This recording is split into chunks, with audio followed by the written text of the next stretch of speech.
سے نماز تراویح کا جو ہے وہ آغاز کیا تھا، اور سب سے پہلی آیت کریمہ چوتھے پارے کی اللہ کریم وحدہ لا شریک ارشاد فرماتا ہے لن تنالوا البر حتى تنفقوا مما تحبون وما تنفقوا من شيء فإن الله به علیم۔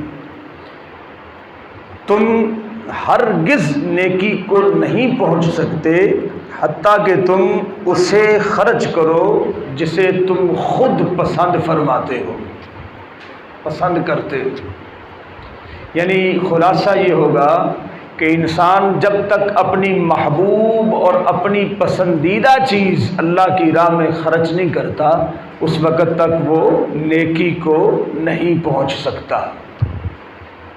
اگر آپ چاہتے ہیں کہ آپ کے کسی عمل سے آپ کے اعمال نامہ میں نیکی لکھی جائے، تو آپ اس چیز کو اپنے مسلمان بھائی کو پیش کریں جو چیز آپ اپنے لیے پسند کرتے ہیں۔ اور آپ اگر کوئی چیز تحفہ دینے لگے تو جو چیز آپ کو خود کو اچھی نہ لگتی ہو، مثال کے طور پہ آپ افطاری کے لیے کھجوریں دینا چاہتے ہیں، تو آپ کھجوریں لے کے آئیں اور انہیں ٹٹولنا شروع کر دیں، جو اچھی اچھی اور موٹی موٹی ہوں وہ آپ اپنے لیے رکھ لیں، اور جو مطلب ہے رذیل ہوں اور چھوٹی چھوٹی ہوں وہ آپ افطاری کے لیے اپنے مسلمان بھائیوں کے لیے بھیج دیں۔ تو آپ کا یہ دل آپ کو خود بتا رہا ہوگا کہ یہ نیکی نہیں ہے۔ نیکی کا کم از کم درجہ یہ ہے کہ جو چیز اپنے لیے پسند کرتے ہو وہی اپنے مسلمان بھائیوں کے لیے پسند کرو۔ یہ قرآن پاک کی پہلی آیت کریمہ ہے چوتھے پارے کی۔ اور پھر فرمایا وَمَا تُنْفِقُوا مِنْ شَيْءٍ فَإِنَّ اللَّهَ بِهِ عَلِيمٌ۔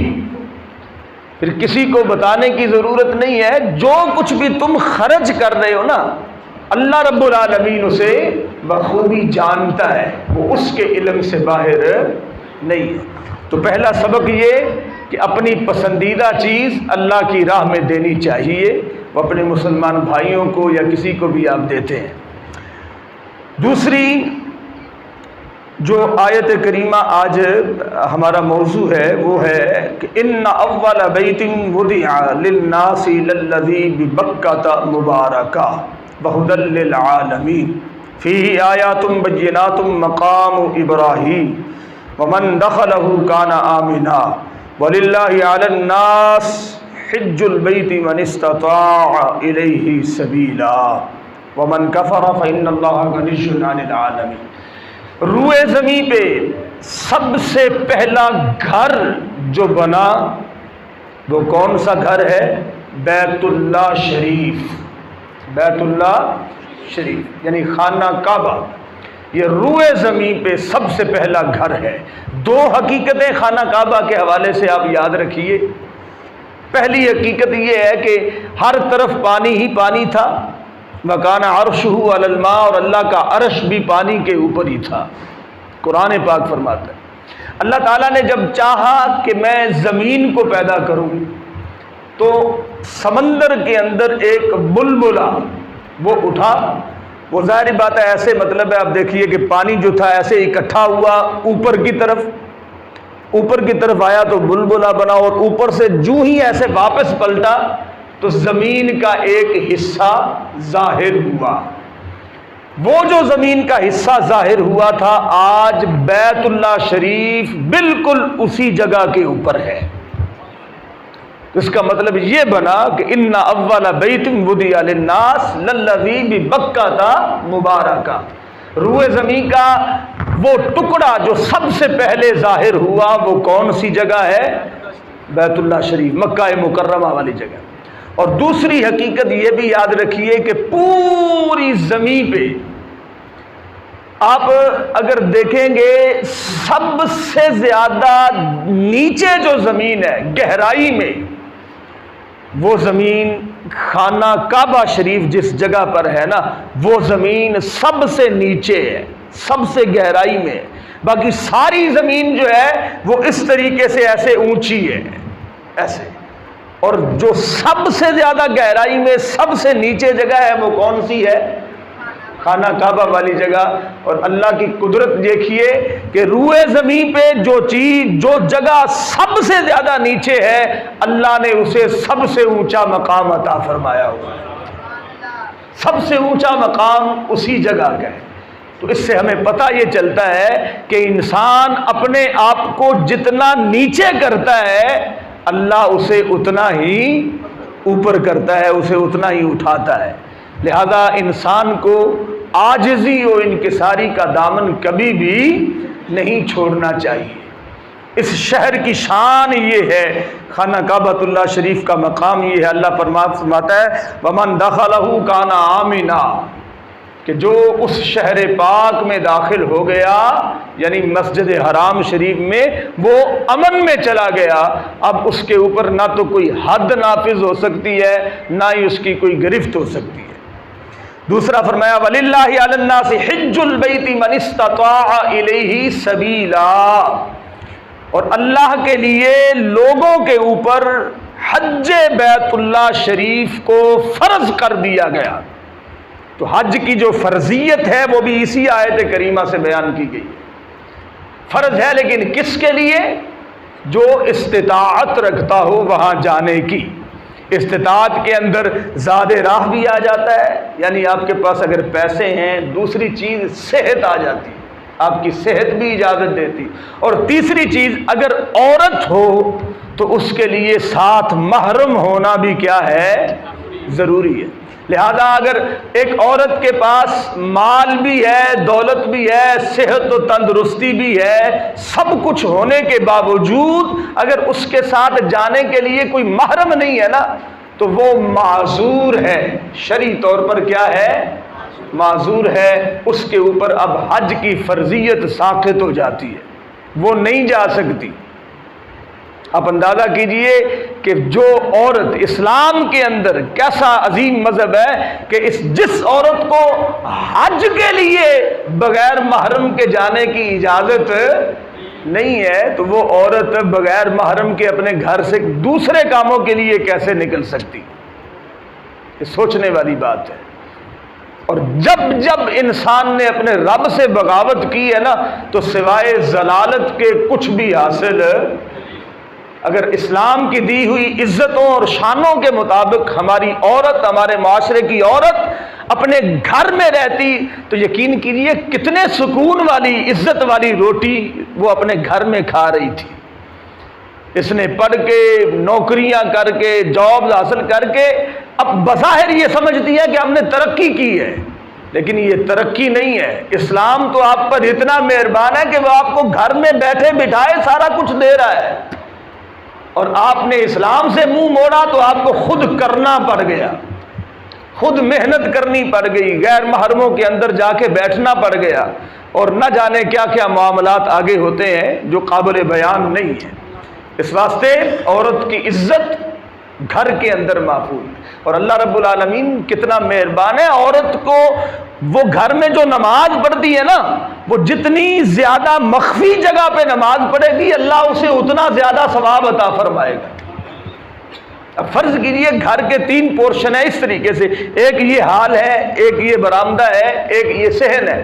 گھر کے اندر عورت اگر اس صحن کی بجائے اس برآمدے میں نماز پڑھے گی گھر کے اندر تو زیادہ ثواب ہوگا، بلکہ اس برآمدے کی بجائے اگر اس حال میں پڑھے گی تو اس کا ثواب اس سے بھی زیادہ ہوگا۔ کیا مطلب، کیا نتیجہ نکلا کہ عورت کے لیے، چونکہ وہ خود عورت ہے، چھپی ہوئی چیز، عورت چھپی ہوئی چیز کو کہتے ہیں، تو وہ چونکہ خود چھپی ہوئی چیز ہے، لہذا وہ چھپی ہوئی جگہ پہ جتنی چھپی جگہ نماز پڑھے گی، اللہ اسے اتنا ہی زیادہ اجر و ثواب عطا فرمائے گا۔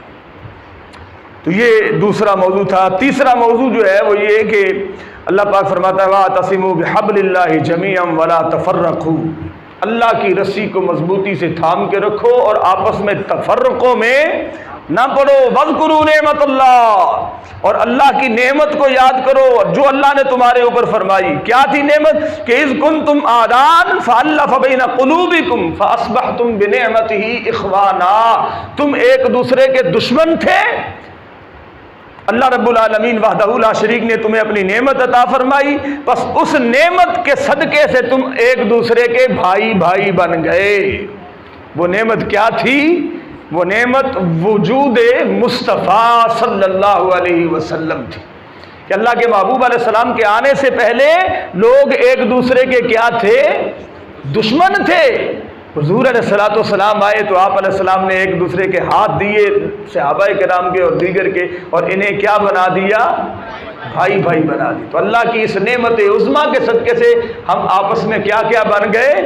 بھائی بھائی بن گئے۔ اور اس سے آگے فرمایا وَكُنْتُمْ عَلَىٰ شَفَا حُفْرَةٍ مِّنَ النَّارِ فَأَنْقَذَكُم مِّنْهَا، تم تو جہنم کے گڑھے کے اوپر، وہ کنارہ جو ہوتا ہے کنارے کے اوپر پہنچ چکے تھے، فَأَنْقَذَكُم مِّنْهَا، میرے محبوب نے تمہیں اس کنارے سے بچا لیا، یعنی اس جہنم سے بچا لیا۔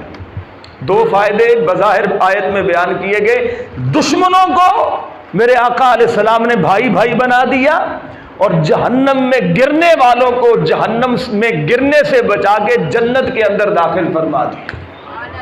یہ حضور علیہ السلام کی صورت میں جو اللہ نے ہمیں نعمت عطا فرمائی، اس نعمت کے چھوٹے سے فائدے یہ تھے۔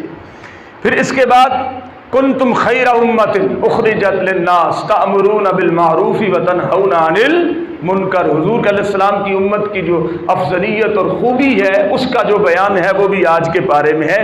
اس کے بعد جناب آگے غزوہ بدر، غزوہ احد، ان دونوں کا تذکرہ، اور خاص کر کے غزوہ بدر کا جو واقعہ ہے اس کا تفصیل سے بیان ہے، غزوہ احد کا بھی تفصیل سے بیان ہے۔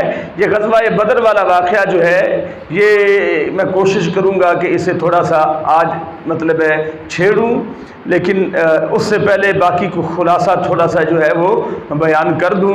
غزوہ احد کا بھی واقعہ آج کے اس بارے میں ہے۔ اس کے بعد ایک آیہ کریمہ جو ہمارے پیارے آقا علیہ الصلوۃ والسلام کی شان میں اللہ نے نازل فرمائی، فرمایا لقد من اللہ علی المؤمنین اذ بعث فیہم رسولا، کائنات میں اللہ نے ہزاروں لاکھوں کروڑوں نعمتیں ہمیں عطا فرمائی، لیکن کوئی بھی نعمت دینے کے بعد اللہ تعالیٰ نے ہمیں یہ نہیں فرمایا کہ لوگوں اللہ نے تمہارے اوپر احسان کر دیا کہ اس نے آپ کو یہ نعمت دی۔ پیچھے میں نے بیان کیا نا کہ وہ نعمت حضور علیہ السلام کی صورت میں دی تھی کہ جس نے دشمنوں کو کیا کیا بنا دیا، اور جہنم میں گرتے ہوئے لوگوں کو اٹھا کے کہاں داخل کر دیا؟ جنت میں داخل کر دیا۔ وہ کتنی بڑی نعمت تھی۔ اللہ پاک خود فرماتا ہے کہ لوگوں لقد من اللہ، تحقیق اللہ تعالیٰ نے احسان فرمایا علی المؤمنین، مومنین پر، کس صورت میں؟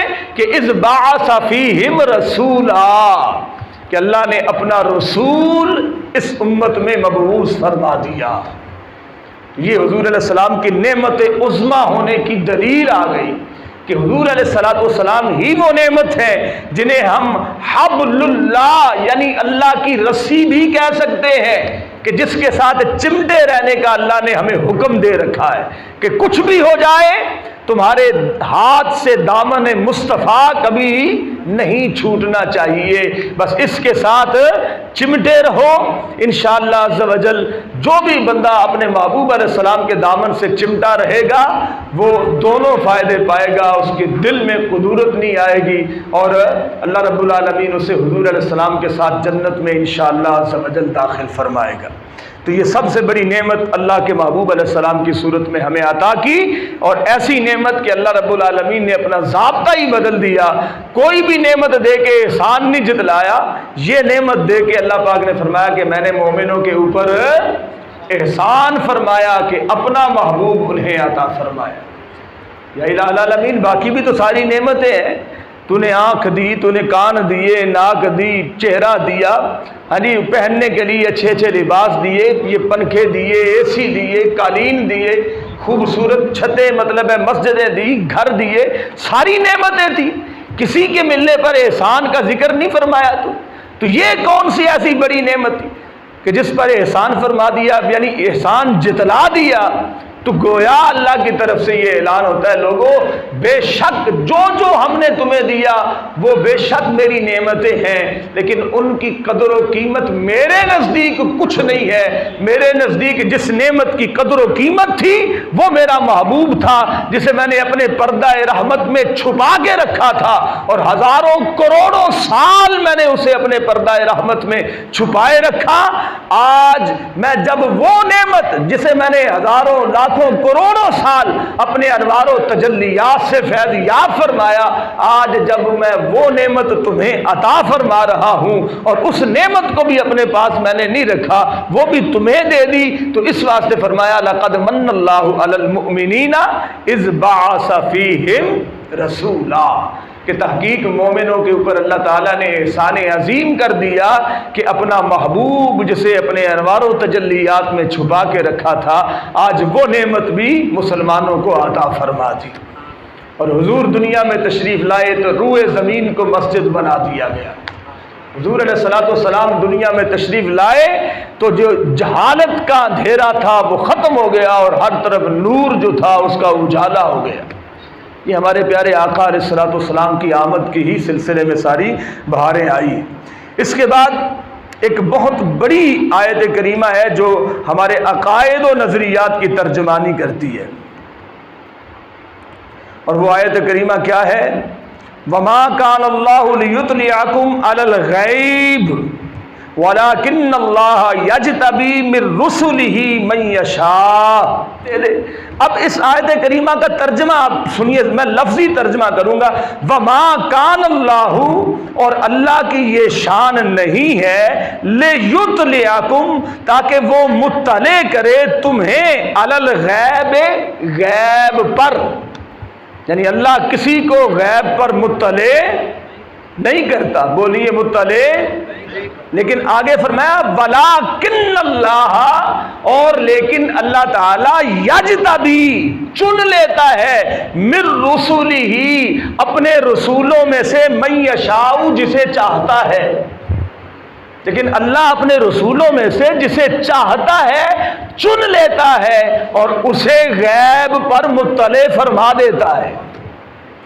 اب اللہ پاک فرما رہا ہے کہ اللہ جسے چاہتا ہے اپنے رسولوں میں سے، جس کو چاہے وہ غیب کا علم دے دیتا ہے۔ اب قرآن سے بڑی کوئی دلیل ہو سکتی ہے؟ لہذا یہ جو عقیدہ ہمارا ہے نا کہ اللہ رب العالمین وحدہ لا شریک کا علم غیب ذاتی ہے، اور اللہ رب العالمین نے اپنے محبوب علیہ السلام کو بھی غیب کا علم عطا فرمایا ہے، لہذا فرق یہ ہو گیا کہ اللہ کا علم ذاتی ہے اور ہمارے پیارے آقا علیہ السلام کا علم عطائی ہے، یعنی اللہ کے دینے سے ہے۔ اس کے اندر تو کوئی مطلب قباحت نہیں ہوتی۔ اب اس کے بعد جناب اللہ پاک فرماتا ہے ایک اور آیت کریمہ میں، یہ آیت نازل ہوئی حضرت ابو بکر صدیق رضی اللہ تعالیٰ عنہ کے حق میں، لقد سمع اللہ قول الذین قالوا ان اللہ فقیر ونحن اغنیاء۔ حضرت ابو بکر صدیق رضی اللہ تعالیٰ عنہ زکوٰۃ لینے کے لیے کسی کے پاس گئے، حضرت ابو بکر صدیق رضی اللہ تعالیٰ عنہ گئے اور آپ نے فرمایا کہ مجھے زکوٰۃ دو، میرے اللہ کا حکم ہے۔ وہ آگے سے کیا کہتا ہے؟ وہ کہتا ہے کہ کیا آپ کا رب غریب ہے اور میں امیر ہوں؟ یہ جملہ کہا اس نے کہ آپ کے رب کو اب ہمارے پیسوں کی ضرورت پڑ گئی ہے اور ہماری زکوٰۃ کی ضرورت پڑ گئی ہے۔ حضرت ابو بکر صدیق کے سامنے یہ بات کہی، اور حضرت ابو بکر صدیق نے پھر ایسا تھپڑ مارا اس کے چہرے کے اوپر، میں کہ تیری جرت کیسے ہوئی کہ تو نے میرے رب کے بارے میں یہ بات کی ہے؟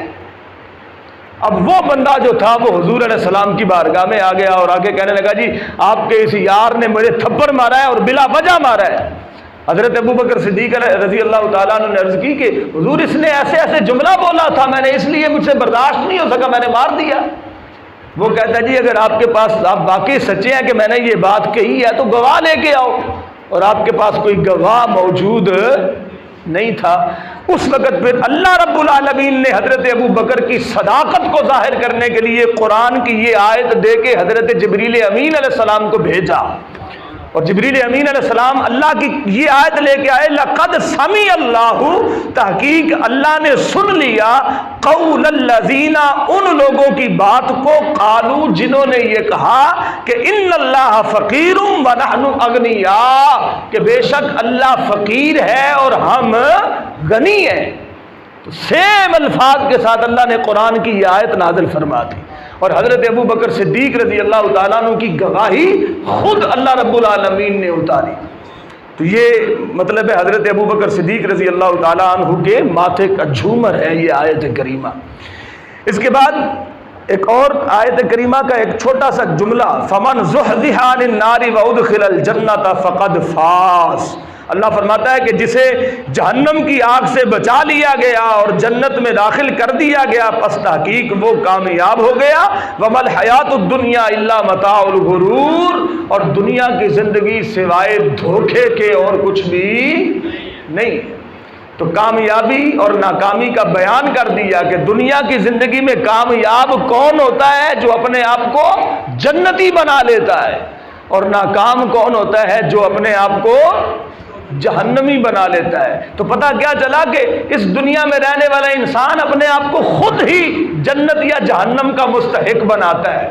اور واضح ہے کہ اگر آپ نیکیوں اور نیک اعمال سے محبت کریں گے اور حاصل کریں گے نیکیوں کو اور نیک اعمال کو، تو آپ جنتی ہیں۔ اور اگر آپ نے دوسری سائڈ کا انتخاب کر لیا تو پھر دوسری سائڈ والے بن جائیں۔ اس واسطے غور و فکر کی ضرورت ہے، ہمیں چاہیے کہ ہم غور و فکر کریں۔ اب جناب ایک آج کے ہی پارے میں سورۃ النساء شروع ہوتی ہے، اور سورۃ النساء کے اندر اللہ رب العالمین وحدہ لا شریک نے ایک جو حکم دیا ہمیں وہ یہ ہے کہ فَانكِحُوا مَا طَابَ لَكُم مِّنَ النِّسَاءِ مَثْنَىٰ وَثُلَاثَ وَرُبَاعَ فَإِنْ خِفْتُمْ أَلَّا تَعْدِلُوا فَوَاحِدَةً أَوْ مَا مَلَكَتْ أَيْمَانُكُمْ، کہ آپ لوگ یعنی مسلمان مرد اگر استطاعت رکھتا ہو تو دو دو بیویوں سے شادی کر سکتا ہے، تین تین سے کر سکتا ہے، اور چار چار سے، یعنی ایک وقت میں ایک مسلمان مرد 4 بیویاں رکھ سکتا ہے، لیکن شرط یہ ہے کہ ان چاروں کے درمیان عدل و انصاف قائم کرے اور سب کو برابر کے حقوق دیتا رہے، یہ ضروری ہے۔ اگر عدل و انصاف قائم نہ کر سکے اور اسے ڈر ہو کہ میں قائم نہیں کر سکوں گا، تو اللہ فرماتا ہے فَإِنْ خِفْتُمْ أَلَّا تَعْدِلُوا، اگر تمہیں خوف ہو کہ عدل نہیں کر سکو گے تو فَوَاحِدَةً، بس پھر ایک ہی کافی ہے، پھر ایک ہی کافی ہے۔ اس کے بعد جناب جو وراثت کے مسائل ہیں ان کی اصول آج کے ہی اسی پارے میں یوصیکم اللہ فی اولادکم للذکر مثل حظ الانثیین، ان کا بیان پورے یعنی جو وراثت کا مال تقسیم ہوتا ہے اس کے سارے حقوق اس میں بیان ہے آج کے پارے میں۔ اور یہ سورۃ النساء جو ہے اس کے اندر اور چوتھے پارے کا یہ 13واں رکوع ہے جو مکمل وراثت کے مسائل کو بیان کرنے کے لیے اللہ پاک نے نازل فرمایا۔ اس کے بعد واللاتی یاتین الفاحشۃ من نسائکم فاستشہدوا علیہن 4 منکم، یہ ایک بڑا اہم ترین مسئلہ ہے، اسے یاد رکھنا کبھی بھولنا نہیں ہے۔ کسی بھی عورت کے اوپر کوئی اگر تہمت لگاتا ہے تو اسے چاہیے کہ 4 گواہ اس کے پاس ہوں جنہوں نے اپنی آنکھوں سے وہ وقوع دیکھا ہو، اور وہ دیکھنے کی بھی ایسے جیسے سرمے دانی کے اندر سرمچو جو ہوتا ہے اس حالت میں اگر دیکھا ہو، اور 4 مردوں نے دیکھا ہو، کتنوں نے؟ تو پھر کسی پر الزام لگانے کی اجازت ہے، وگرنہ اللہ کو ہماری عزتیں اتنی پیاری ہیں کہ اگر اتنے گواہ نہ ہو تو اللہ تعالیٰ اجازت نہیں دیتا کہ کسی کے اوپر تہمت لگائی جائے یا الزام لگایا جائے۔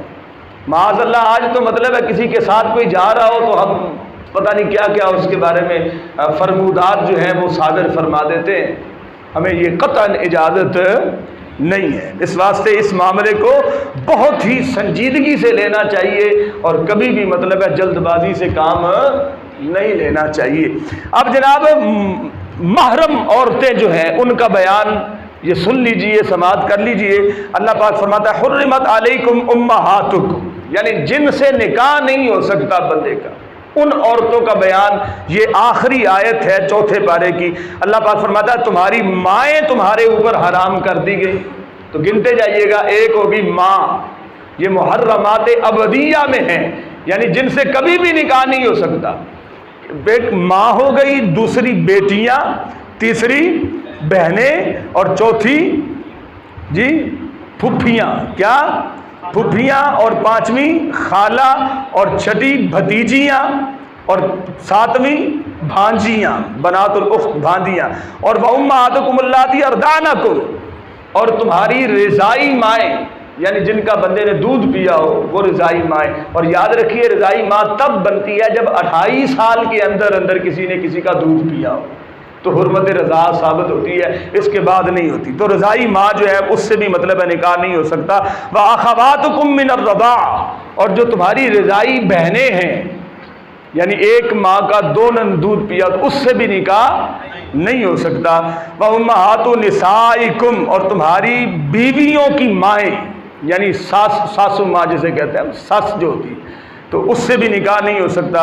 وَرَبَائِبُكُمُ اللَّاتِي فِي حُجُورِكُم مِّن نِّسَائِكُمُ اللَّاتِي دَخَلْتُم بِهِنَّ، یعنی تمہاری ان بیویوں کے حجروں کے اندر جو پرورش پاتی ہیں، جن بیویوں سے تمہارے معاملات چل رہے ہوتے ہیں، ان سے بھی نہیں ہو سکتا۔ اور وَحَلَائِلُ أَبْنَائِكُمُ الَّذِينَ مِنْ أَصْلَابِكُمْ، جو اور بیٹیاں جو ہیں وہ تمہارے بیٹوں کے لیے حلال ہوتی ہیں، ان سے بھی نکاح نہیں ہو سکتا، یعنی جو آپ کیا نو کہتے ہیں جسے بہوؤں سے بھی نکاح نہیں ہو سکتا۔ اور 2 بہنوں کو ایک گھر میں جمع نہیں کیا جا سکتا، یعنی ایک بندے کے نکاح میں 2 عورتیں نہیں آ سکتی ہیں۔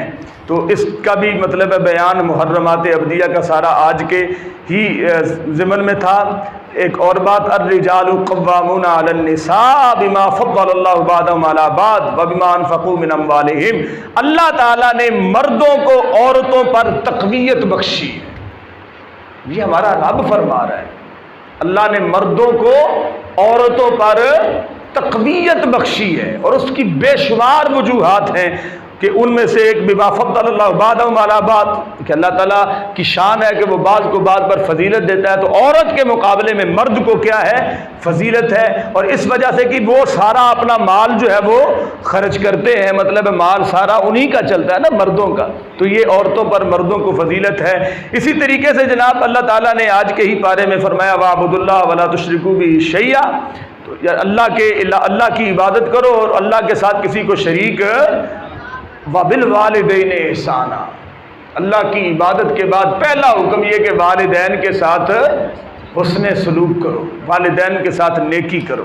اس کے بعد جناب اللہ اکبر، بڑے ہی ایمان افروز واقعات، حضرت عمر فاروق نے ایک منافق کو قتل کیا تھا، اور وہ قصاص لینے کے لیے آ گئے تھے سارے اکٹھے ہو کے کہ اس نے مسلمان کو مارا ہے۔ وہ یہودی اور منافق کا جھگڑا ہوا تھا، اور وہ فیصلے کے لیے حضور علیہ السلام کے پاس آئے، اور حضور علیہ السلام نے فیصلہ کیا کس کے حق میں؟ یہودی کے حق میں۔ وہ سچا تھا، وہ یہودی کے حق میں فیصلہ ہو گیا۔ منافق وہ تھا جو بظاہر کلمہ پڑھتا تھا لیکن دل میں اس کے نفاق تھا۔ وہ کہتا ہے نہیں مجھے یہ فیصلہ منظور نہیں ہے، اور ہم یہ فیصلہ حضرت عمر سے کرواتے ہیں، کیونکہ حضرت عمر رضی اللہ تعالیٰ نے وہ یہودیوں کے ذرا سختی برتتے تھے۔ وہ جب یہودیوں کا وہ لے کے آ گیا یہودی کو، تو حضرت عمر نے جب فیصلہ کرنا چاہا تو یہودی نے کہا جی فیصلہ کرنے سے پہلے یہ بات ذرا سوچ لیجئے گا کہ آپ کے نبی نے اس بات کا فیصلہ میرے حق میں کیا ہوا ہے۔ حضرت عمر نے یہ بات سنی تو آپ جلال میں آ گئے، آپ نے فرمایا ذرا یہیں رکو، میں ابھی آتا ہوں۔ اندر گئے اور آپ نے تلوار لے کے آئے، اور اس منافق کا اسی وقت آپ نے سر اتار دیا، اور فرمایا کہ جسے اللہ کے پیارے محبوب میرے آقا علیہ السلام کا فیصلہ پسند نہیں ہے نا، تو عمر فاروق کا اس کے بارے میں یہی فیصلہ ہے، یہی فیصلہ ہے کہ اسے زندہ رہنے کا کوئی حق نہیں۔ یہ حضرت فاروق اعظم رضی اللہ، جسے اللہ کے یعنی حضور علیہ السلام کا فیصلہ جس نے تسلیم نہیں کیا وہ بھی واجب القتل ہے، گستاخی ہے نا اللہ کے محبوب علیہ السلام۔ اس واسطے ہمارے بزرگ فرماتے ہیں کہ گستاخ نبی کی ایک ہی سزا، سر تن سے جدا، سر تن سے جدا۔ تو اس واقعہ کا ذکر بھی آج کے ہی اسی پارے میں، اس سے بھی بڑی ایمان افروز بات کہ اللہ پاک فرماتا ہے کہ محبوب جب یہ لوگ اپنی جانوں پر ظلم کر بیٹھے تو انہیں چاہیے کہ وہ آپ کی بارگاہ میں آ جائیں، آپ کو اپنا سفارشی بنائیں، پھر اللہ کی بارگاہ میں معافی مانگے، اور میرے محبوب پھر آپ بھی ان کی سفارش کر دیں تو لوجد اللہ تواب الرحیم، پھر آپ اللہ کو توبہ قبول کرنے والا پائیں گے اور مہربان پائیں گے۔ یہ آیت آج بھی اسی طرح موجود ہے کہ العبرۃ بعموم اللفظ لا بخصوص النزول، کہ قرآن پاک کے لفظوں کا اعتبار ہوتا ہے، خاص شان نزول کا اعتبار۔